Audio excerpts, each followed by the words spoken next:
In the dim pre-dawn hours of November 6, 2012, people heading to work on 18th Avenue in Quezon City stumbled upon the remains of a young woman. She went without shoes or a bag, dressed simply in a white blouse and blue leggings. Nothing identified her. Her gaze remained fixed, frozen in a look of sheer dread. Police from a station close by swiftly secured the area and summoned the coroner. An initial review established that her passing was no mishap. The victim had suffered 5 gunshot wounds to the head. Her form showed widespread evidence of brutality, with bruises, scrapes, and deep discolorations in various spots. Serious trauma focused in the lower region prompted detectives to believe she had endured sexual violation. She carried absolutely nothing, no mobile device, no keys, no means of identification. The sole object clutched in her grasp was a paper bag from a nearby McDonald's outlet, and officers also recovered a tossed-away receipt from that same establishment.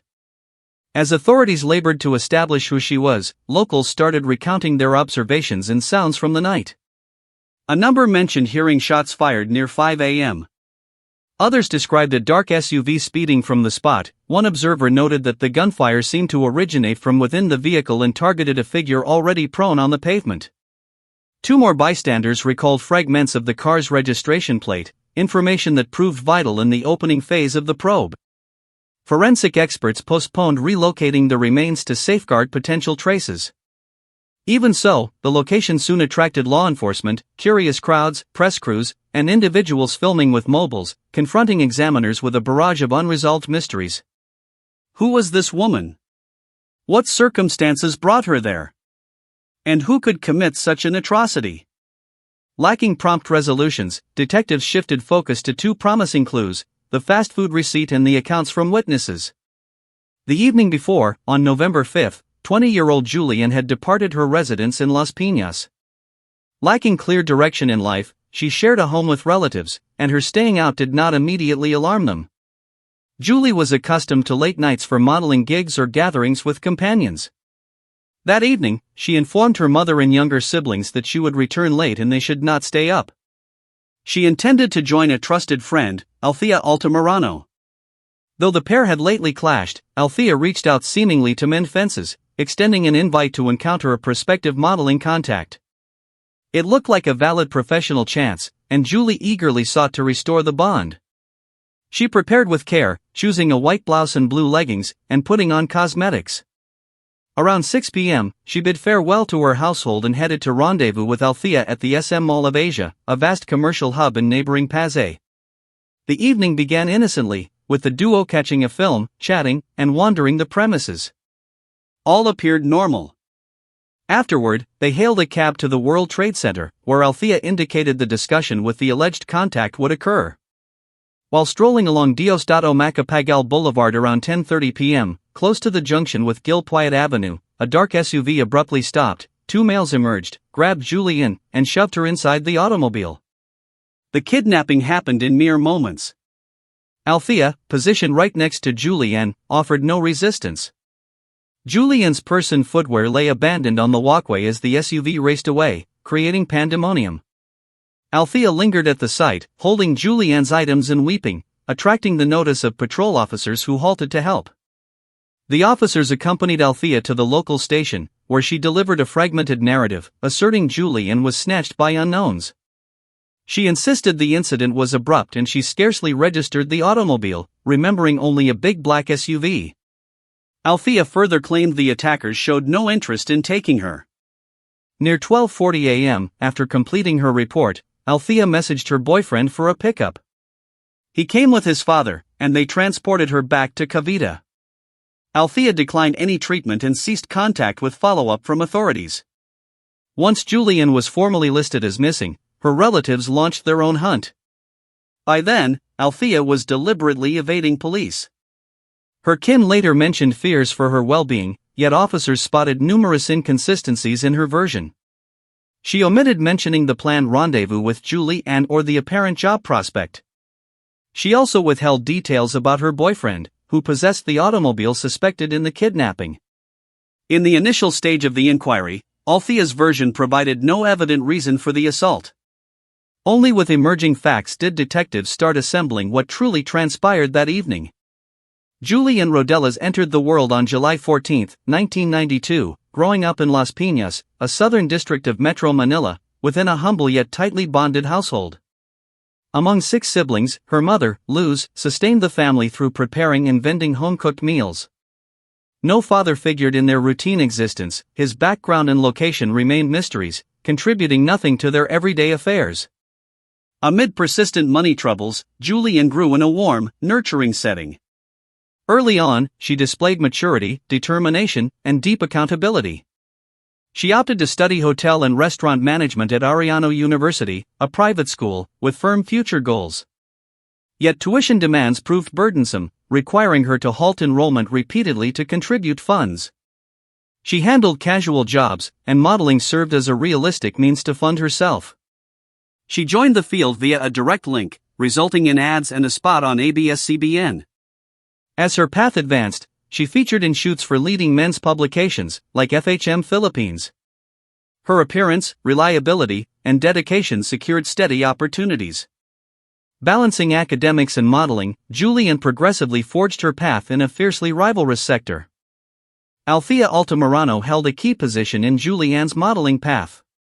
3 years senior and hailing from Cavite, Althea had entered the scene and, by 2012, gained some notice. She graced the September edition of Jam magazine that year as Girlfriend of the Month. To colleagues, Althea came across as ambitious, lively, and goal-oriented, though she hid parts of her private world. Althea parented 2 children, a reality she concealed as it clashed with her portrayal as a youthful, single model. She and Julie Ann had connected for years, their bond seeming strong to outsiders. Julie Ann relied on her completely. But as Julie Ann's prospects rose and fame grew, strains developed, with envy emerging in Althea's conduct. Julie Ann evolved from ally to seen competitor. Concurrently, whispers spread among fellow models that Althea supported 2 kids. She suspected Julie Ann spread the details, seeing it as disloyalty. This point shifted their dynamic, as subtle envy built into bitterness and eventual dispute. Though mostly unvoiced, it overshadowed them. Althea's mounting worry over declining position prompted her to share with her boyfriend, Jared. At 32, he ran a tattoo parlor in Quezon City, uninvolved in modeling, but Althea portrayed him as prone to hostility. In a past dispute, Jared had aimed a gun at Althea. She sensed danger yet stayed in the partnership. Jared proposed scaring Julie Ann, saying it would show her consequences. The idea aimed at a confrontation without excess. Althea raised no opposition. Lacking a thorough scheme, she appeared oblivious to potential perils. Still, her subsequent moves proved decisive. She revealed Julie Ann's position, directed her to the spot, and stayed quiet during the events. None stemmed from impulse. Right after Julie Ann's seizure, she was moved to a residential zone in Quezon City named Salam Compound on Llano Street. The neighborhood was crowded and gated, mostly home to Muslim households. Julie Ann arrived at a temporary rental house serving as a sanctuary. Multiple males linked to Jared occupied it, openly involved. The whole effort was meticulously arranged, each assigned tasks. Per legal documents, Efren first separated Julie Ann, guiding her to an isolated space. Soon, others heard her cries and pleas. One occupant, Jomar, later stated he overheard her distress yet stayed passive. Then brutality intensified. Accounts indicated Efren as the primary initial attacker, staying with her lengthy. Proof later revealed Julie Ann faced physical beating and forceful violation. Later, Aldous reached the residence, described by others as volatile and risky. Unplanned and unapproved, armed with a .45 pistol, he assessed, disregarded protests, and announced plans to violate Julie and then eliminate her. Nobody intervened. His entry sharply worsened matters. Differing from others, Aldous viewed it beyond mere threat. His conduct signaled no plan to release her alive. When Jared came back from a quick McDonald's run, others updated him that Aldous and Efren had violated Julie Ann. She appeared traumatized, hardly reacting, speech unclear. Assessing, Jared resolved she required elimination. Stepping out, Aldous told Julie Ann she would head home. Believing him, she thanked softly, oblivious to the deception. By then, the group plotted body disposal. Sensing escalation beyond intent, Jomar departed. He later served as crucial informant. The rest executed final steps. Detectives confirmed Aldous delivered the opening shot to Julie Ann, with Efren following. The gun was pre-obtained, part of a scheme clearly devolved far past origins. While Julie Ann remained captive in the Llano Street house in Quezon City, Jared briefly visited a McDonald's on United Nations Avenue in Manila. At 2:03 a.m., he purchased 2 cheeseburger meals for takeaway. Returning, he passed one to Julie Ann. Though frail, she murmured she would consume the burger upon reaching home. Per an informant, strain heightened when a male mistakenly used Jared's true name, Fernando. In the automobile, Julie Ann possibly caught it. Even weakened, she risked recalling. Jared worried survival and voice recognition posed danger. In the dawn around 5 a.m., Julie Ann's remains were loaded into a Mitsubishi Montero and removed from Llano Street. The automobile paused briefly at 18th Avenue in Quezon City, door opened, her form dragged out and abandoned in a roadside gutter. Her identity was verified that day. Worried by Julie Ann's failure to return after plans with a companion, her relatives had initiated searches. Upon reports of a young woman's remains in a ditch that morning, her mother Luz and a brother visited the facility. Attire aligned with her departure outfit, and maternal recognition confirmed it was her daughter. For the household, it proved crushing. Julie Ann never vanished previously, maintaining communication even overnight elsewhere. This occasion brought total quiet. Relatives tried contacting Althea, unanswered. Police then linked the deceased to Althea and Jared. The day following discovery, detectives from the Criminal Investigation and Detection Unit examined vital proof. Initially, they reviewed the McDonald's receipt in the victim's grasp. Timestamp-aided chronology, police secured camera recordings from the United Nations Avenue branch, depicting a tattooed man of medium build ordering takeaway near 2 a.m., features clear. Simultaneously, officials verified automobile details from escape witnesses, black SUV, likely Mitsubishi Montero. 2 recalled plate portions. This traced to Rosalina Quiambao. Checks showed her son, Fernando Quiambao Jr., nicknamed Jared, mainly drove it. This centered Jared in the probe. On November 9, surveillance began on the Quiambao residence. Jared unseen, but next evening near 6 p.m., his father Fernando Sr. departed in a black Toyota Innova with clothing. Heading northwest, followed covertly, it halted in remote Pampanga village Upper Calumpit. Fernando Sr. entered a native Bahay Kubo, nearby parked the Montero tied to Jared's mother. Authorities advanced, finding Jared and Althea within. No fight, no arms found, but suspect status, vehicle link, footage, and victim tie justified detention. Forensics dispatched, pair questioned at station. Meanwhile, the unit conducted a joint raid on Salam compound, Muslim majority area of prior captivity. Midnight November 11th, entry to hideout residence, armed occupants fired, one suspect fatally wounded, others seized. Jomar Waraji and others faced weapons charges, questioned further. All initially rejected ties. But under sustained questioning, narratives shifted. Jomar confessed presence at Captivity House, began assisting. He aided Jared from allegiance, as Jared supplied drinks and aid. He named others, Efren, Talib, Aldous. Per Jomar, Aldous operated alone, worsening beyond anticipation. Althea, questioned alone, offered her narrative. She conceded luring Julie Ann but insisted ignorance of severe escalation, believing mere intimidation. Jared stayed mute, contesting arrest validity, citing no direct proof. The probe confirmed 8 participants, Jared, Althea, Jomar, others, Aldous fatally shot later, and more. Events proved not random dispute but orchestrated premeditation ending in tragedy. As facts surfaced, media coverage surged, probe deepened post-arrests. Althea Altamirano consented to detective talks but adopted guarded posture.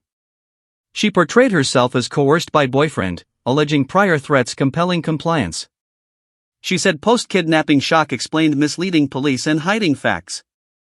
She denied knowledge of Julie Ann's fate or location. Yet Jomar's version sharply opposed, detailing organization, roles, execution. He said Althea informed Jared of position, crafted lure story. She knew SUV and accomplices awaited on Macapagal Avenue. To detectives, her conduct indicated deliberate abduction role. Soon, arrests followed. Aldous and Efren fled, evaded capture, declared fugitives nationally. Jomar-aided sketches circulated.